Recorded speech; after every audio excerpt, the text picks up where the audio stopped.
사사기 1장에서 3장까지 말씀 오늘 함께 보실 텐데요. 그 가운데에서도 저희가 3장 1절에서 6절까지 말씀 같이 읽고 은혜를 나누도록 하겠습니다.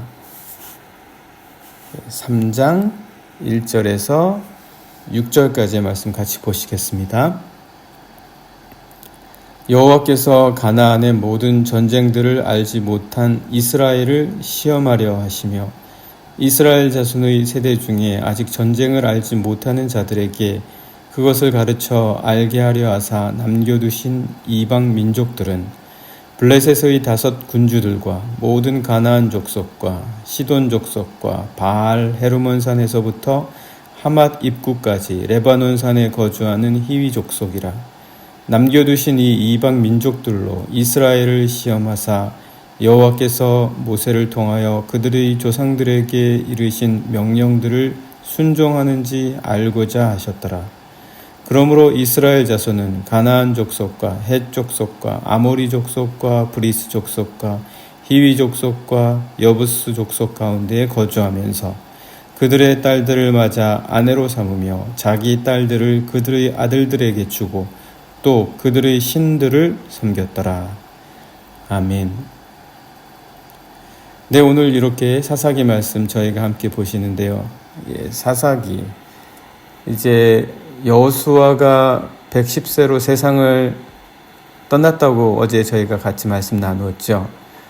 그렇게 세상을 떠나고 다음에 어떤 특별한 여호수아를 잇는 모세, 여호수아 그리고 그 뒤를 잇는 선지자가 딱하니 들어서지는 않습니다. 또 하나님께서 허락도 하시지 않으셨지만 나타나지도 않았지만 또 그때 특별한 상황이 있었기 때문이죠. 그러면서 이제 여호수아가 죽고 난 이후에 사사시대가 시작이 됩니다. 사사시대는 저마다 약간의 편차는 있기는 하지만 대략 한 350년 정도가 이제 걸렸다라고 이야기들을 합니다. 약 350년 정도에 걸친 시기인데 이 시기 동안 한 12명 정도의 사사가 나타나게 됩니다. 이 사사들이 나타나면서 이 사사의 특징을 한번 보게 되면 이때는 어떤 왕권 국가 형태처럼 중앙 집권적인 국가가 아니었습니다. 이스라엘의 국가의 형태가 왕을 중심으로 해서 수도를 정하고 전 영토를 관리 감독을 하는 그런 중앙 집권적 제도가 아니었다.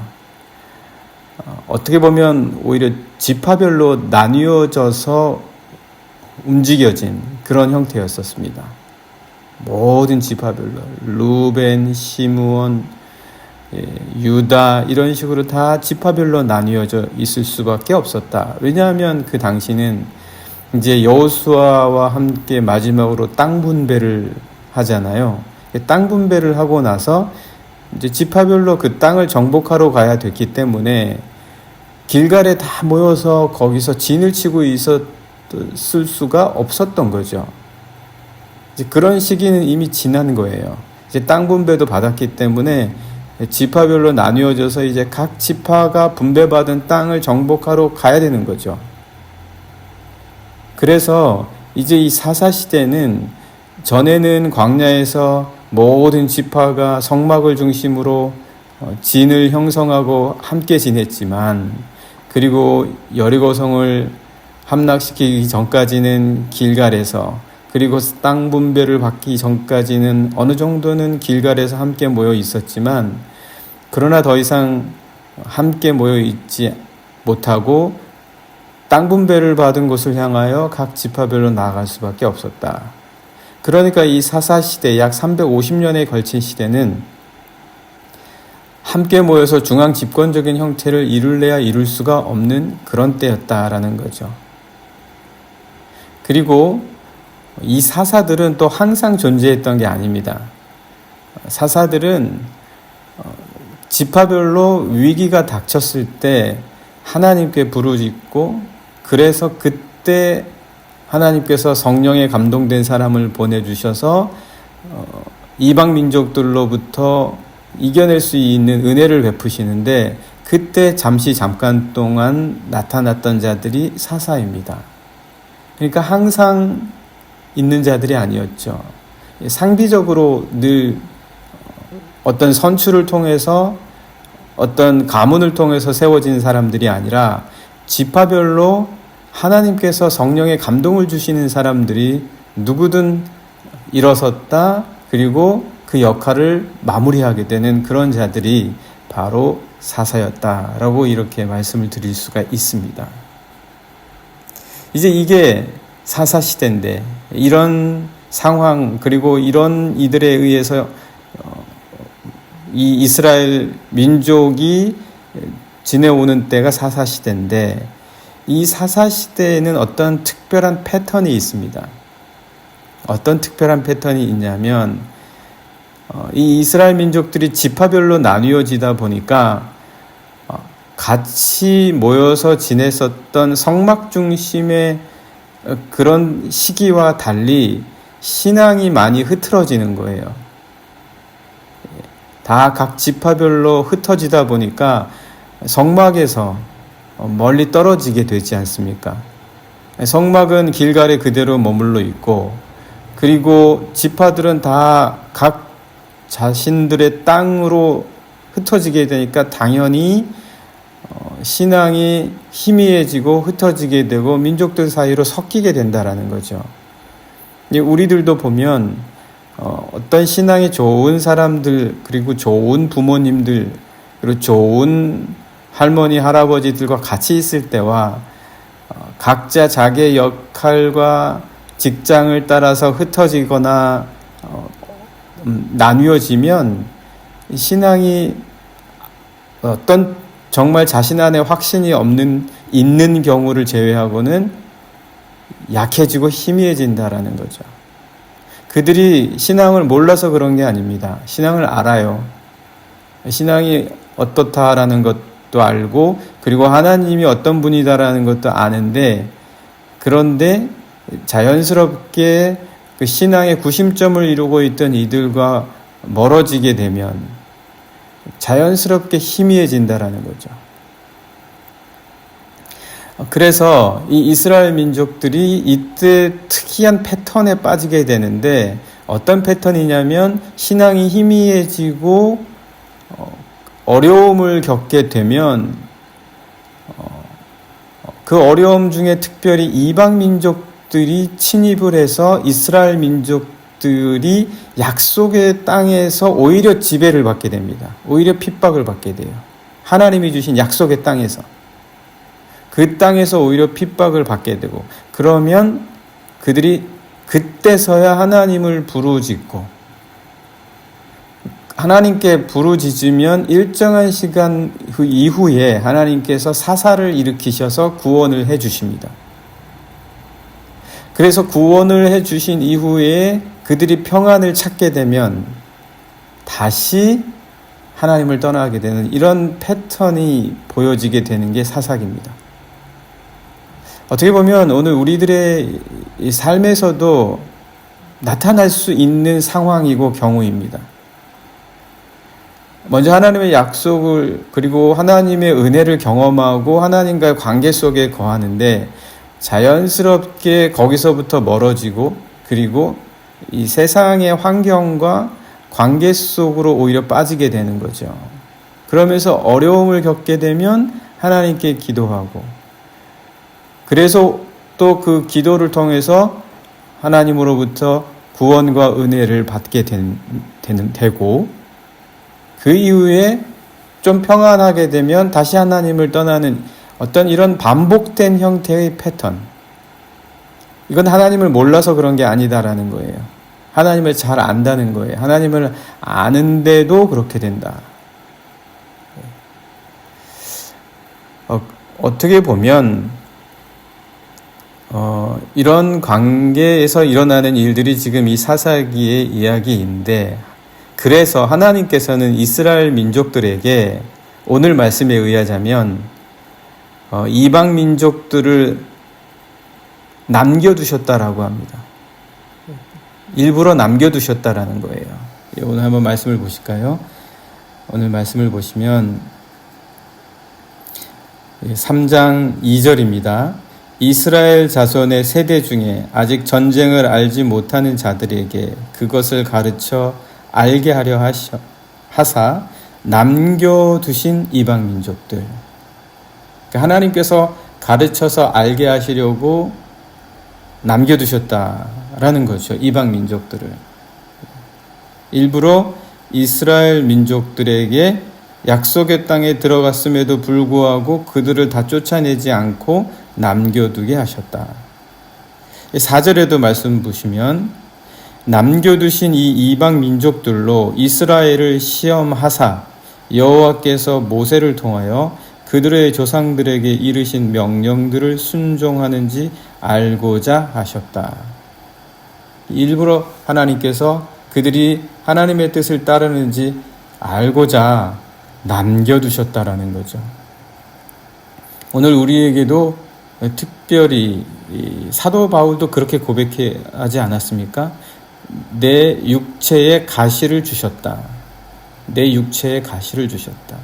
사도 바울의 고백처럼 내 육체든지 아니면 내 삶 속에든지 이렇게 남겨두신 가시들,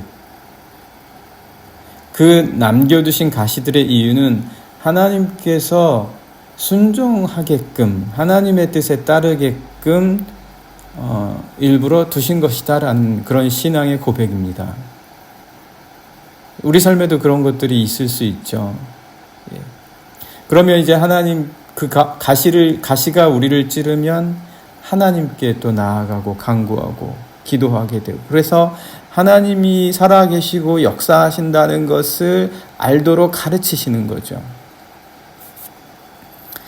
자, 그렇다면 이들이 왜 이렇게 됐냐? 그 이유를 그들은 몰랐기 때문이다. 전쟁을 몰랐기 때문이다. 이렇게 이야기를 해주고 있습니다. 3장 1절의 말씀, 오늘 우리가 같이 읽으신 말씀 보시면 여호와께서 가나안의 모든 전쟁들을 알지 못하는 이스라엘을 시험하려고 하셨기 때문이다. 그러니까 전쟁들을 알지 못했기 때문이다.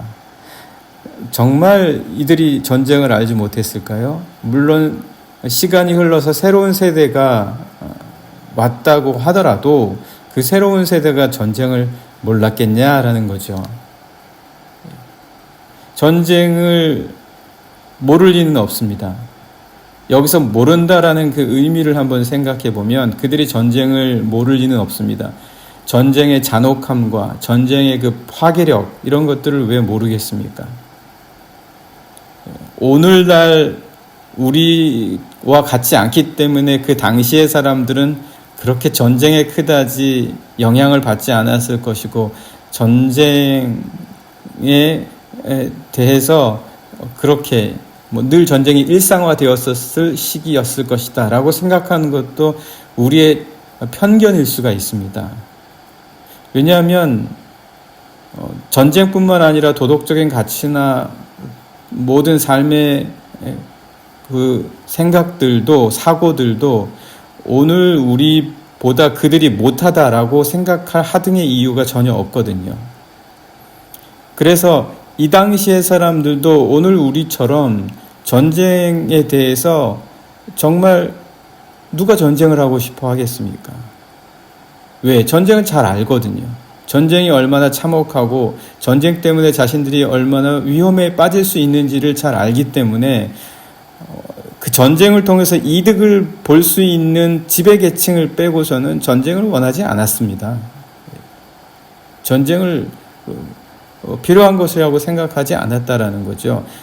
그래서 전쟁이 어떤 것이다라는 것을 다 알았을 텐데 여기서 전쟁을 알지 못한다라고 이야기하는 것은 도대체 뭐냐? 그거는 왜 그들이 필요할 때 전쟁을 할 수밖에 없는지, 그렇다면 그 전쟁은 누구와 해야 하는지, 도대체 무엇과 싸워야 하는 것인지,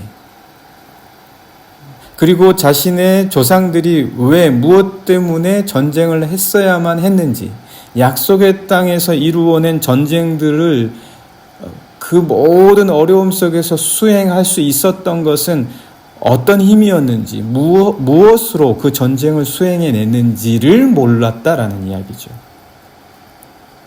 오늘 이 시대에서 우리가 이 신앙을 왜 지켜가야 하는지, 무엇을 위해서 우리가 이 신앙의 삶을 이어가고 있는지에 대한 필요성과 그리고 이유와 그 가치를 잊어버린다면 그거는 아무리 신앙이 뭔지 알아도, 마치 이때 이스라엘이 전쟁이 무엇인지 그 잔혹함을 안다 할지라도 왜, 어떤 이유로, 무슨 힘으로 그 전쟁을 수행해야 하는지, 무엇과 싸워야 하는지를 알지 못한다면, 그렇다면 전쟁을 모르는 것이나 다를 바가 없는 것처럼 오늘 우리도 이 신앙을 왜 무엇 때문에 지켜가야 하는지를 모른다면 그것은 신앙도 모르고 하나님도 모르는 것과 다를 바가 없다라는 것입니다.